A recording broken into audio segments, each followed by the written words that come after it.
tanpa ganti pelatih. Betul, tapi ini baru match pertama. Bang, mentang-mentang Belanda semua lo ah. Kita kritis, sabar. Harus kritis dong. Loh, nggak apa-apa dong. Kita boleh berpendapat. Lu berpendapat di YouTube. Sabar. Oke. Oh, tetep kan? Lah, nggak apa-apa dong. Lu berpendapat di YouTube kok sesuka lu. Sabar bang. Gua berpendapat di sini lo nggak boleh. Kita kecewa, kita semua kecewa. Paham. Paham? Kita semua kecewa. Sabar. Kita semua kecewa, paham. Ayo semangat lagi Indonesia. Gua dukung Indonesia, coy. Indonesia, tapi perlu bertahan. Nah, orangnya tadi agak nyolot, mungkin dia ya itu tadi kata sastra, Ya. mungkin masang kali. Masang Terus kayaknya kalah. dia. Bisa Masang jadi. kalah. Kita positif aja. Positif aja, maksudnya Gitu. dia ongkos balik ke Indo juga nggak ada kali itu ya. kali. Dari mana duitnya? Saya butuh duit 1 triliun. Bisa. Mau Anda patungan? Mau. Timnas Indonesia bahwa hari ini kita telah dipecundangi oleh Australia. Tentunya ini kesalahan besar dari manajemen PSSI kita yang kurang beres. Saya sarankan Pak Erick Thohir segera mengundurkan diri daripada diturunkan. Ganti Towel jadi ketua PSSI. Jadi kita lihat kartel Indonesia. Oke?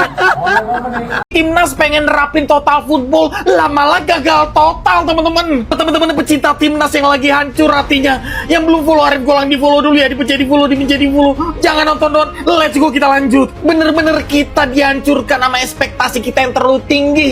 Yang kita pengen ngeliat timnas Indonesia bermain ala total football Belanda, lah malah hancur habis-habisan karena Australia dibantai 5-1. Secara ball position memang kita lebih unggul daripada Australia. Tapi apalah arti ball position unggul kalau misalkan kita kalah? Di GBK kita hancur-hancuran diserang sama Australia, tapi seenggaknya kita bisa nahan mereka 0-0. Australia di pertandingan ini benar-benar nunjukin ke kita kalau sebenarnya bermain total football, agresif, atraktif, proaktif, itu nggak melulu menang. Bener kata si Pangeran Siahaan itu teman-teman ya, tidak ada hadiah buat permainan sepak bola yang cantik. Dengan hasil ini Indonesia langsung longsor ya dari peringkat ketiga langsung ke peringkat kelima, dan berpotensi jadi juru kunci kalau misalkan si Cina bisa berhasil menang atau nggak seri lawan Arab Saudi. Tapi tetap tenang abangku, peluang Indonesia untuk masuk ke Piala Dunia masih tetap ada ya abangku ya. Yang penting nanti lawan Bahrain di tanggal 25 wajib menang hukumnya. Gimana guys menurut kalian? Apakah teman-teman udah mulai kangen sama permainan ST? Tulis di kolom komentar. Segitu dulu dari aku, seperti biasa buat teman-teman yang belum follow Arif Golang di follow dulu ya, dipencet di follow. Jangan nonton dong. Dua kata, era kehancuran sudah datang. Dibangun oleh Sintayong, ya kan, ditata oleh Sintayong, dihancurkan oleh Patrick Kluivert dan Erick Thohir. Ya gini, hasil akhirnya Indonesia dipegang Sintayong lagi on fire, bisa mengalahkan Arab Saudi 2-0, bisa nahan imbang Australia 1-1, malah diganti. Padahal lagi peringkat 3, lagi bagus-bagusnya. Dan diganti sama pelatih yang minim banget pengalaman di timnas. Kalian tahu kan hasilnya sekarang apa? Timnas Indonesia dibuat bantai-bantaian. Kalau seperti ini yang salah siapa? Patrick Kluivert atau Erick Thohir? Menurutku pribadi yang salah Erick Thohir karena mengganti pelatih terbaik se-Asia Tenggara.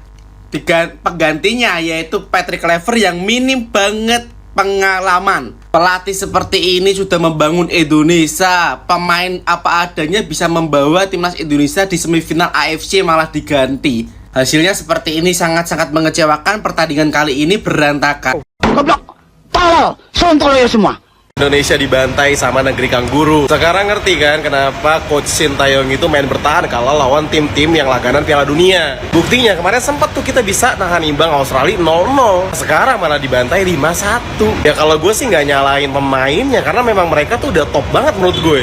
Terus juga gue nggak bisa tuh nyalain jajaran pelatihnya karena mereka juga baru. Yang salah menurut gue ya PSSI-nya karena maunya instan. Coba lu bayangin pelatih lagi pada berproses, lagi bagus-bagusnya bisa tahan imbang langganan Piala Dunia, malah dipecat. Gak habis pikir gue maunya kemana nih arah PSSI. Guys, lihat nih, 5-1 kita kebantai. Makan tuh total football. Makannya tahu diri, udah tahu kualitas pemain kita memang cocoknya pakai strategi STY, bertahan dengan kuat dan menyerang untuk menghabisi lawan. Ini main total football, lu lihat 5-1. Ngapain ganti pelatih kalau kayak gini? Hah? Bener-bener kecewa gua. Udah nggak ada proses-proses karena STY lu berhenti di tengah jalan, men. Aduh, sakit mata gue nontonnya. Kacau. Goblok. Tolol. Sontoloyo semua. Aduh, lemes pak. Lemes. 5-1 loh. 5-1. Di GBK 0-0. Di Sydney, Australia 5-1 dibantai. Sebelum kita mulai, gue pengen nanya dulu nih. Ini bukan menggiring atau apa ya. Mungkin ternyata strategi bertahan itu tidak terlalu buruk ya. Terutama melawan tim sekelas Australia. Strategi bertahan bukanlah strategi yang buruk sih menurut gue. Halftime timnas Indonesia udah ketinggalan 3-0 atas Australia guys. Momentum timnas kita benar-benar hilang setelah Kevin Dix gagal mengkonversikan penalti. Ini pertandingan benar-benar kita diajak terbang tinggi terus jatuh sejatuh-jatuhnya guys. Awal permainan main bagus, main enak, dapat penalti, sayang penalti nggak masuk. Kayaknya di situ drop banget mental, benar-benar drop, momentum hilang, main jadi hancur berantakan. Terlepas dari performa timnas kita yang hancur, Ole Romani menurut gue emang benar-benar pemain yang sangat-sangat berkelas. Kan gue bilang, feeling kuat banget kan Ole bakal cetak gol di laga ini. Ole bermain benar-benar Spartan, all out banget sampai habis, sampai akhirnya dia pun mencetak gol. Tapi sayang, yang lain pada underperform. Gue nggak mau komentar banyak-banyak, gue pengen mempersilahkan teman-teman aja deh. Coba, menurut kalian komentarnya nih, apa sih sebenarnya yang salah, apa yang harus diperbaiki? Kira-kira buat lawan Bahrain nanti, apa aja yang harus diperbaiki? Yuk, kalian komen aja yuk, daripada gue yang komen ya kan? Indonesia terbantai, hasil yang benar-benar memalukan. Dan setelah melihat hasil ini, kalian pasti terbayang satu hal. Inilah akibat kalau Pak Erick Thohir berani mengganti pelatih di tengah chemistry yang udah sangat bagus dibangun oleh Coach Sintayong. Dan sangat jelas di pertandingan ini, Patrick Kluivert terlalu pede bermain terbuka melawan tim langganan Piala Dunia. Sangat berbeda dengan Coach Sintayong, yang meski dia nggak bisa bahasa Inggris, tapi dia sangat memahami kapasitas pemain yang ada dan memahami kapasitas pemain lawan. Dan setelah kekalahan yang memalukan hari ini, akhirnya kita baru sadar kenapa Coach Sintayong selalu bermain counter attack dan bermain 5 back. Ya, karena inilah alasannya. Dan orang yang paling bertanggung jawab atas kekalahan memalukan hari ini adalah Pak Erick Thohir. Nggak ada alasan dengar statement beliau, saya harus mundur, saya akan mundur. Yang kami mau dengar dari Bapak adalah pertanggungjawaban Bapak atas kekalahan memalukan hari ini. Inikah yang maksud Bapak pelatih terbaik yang akan mengantarkan timnas Indonesia untuk lolos ke Piala Dunia? Dan aku sangat apresiasi atas penampilan Ole Romani yang sangat ngotot, yang akhirnya dalam debutnya kali ini dia mencetak 1 gol untuk timnas Indonesia. Kalau menurut kalian gimana guys melihat hasil yang sangat memalukan untuk timnas Indonesia hari ini? Coba tulis di kolom komentar. Ini gue langsung dari GBK ya, ini masih ramai banget di sini. Lu udah pada lihat juga 2 kali golnya itu dari crossing corner ya. Nanti untuk review yang lebih proper mungkin malaman atau besok. Tapi ada satu fun fact yang mau gue kasih tahu kalian, boy.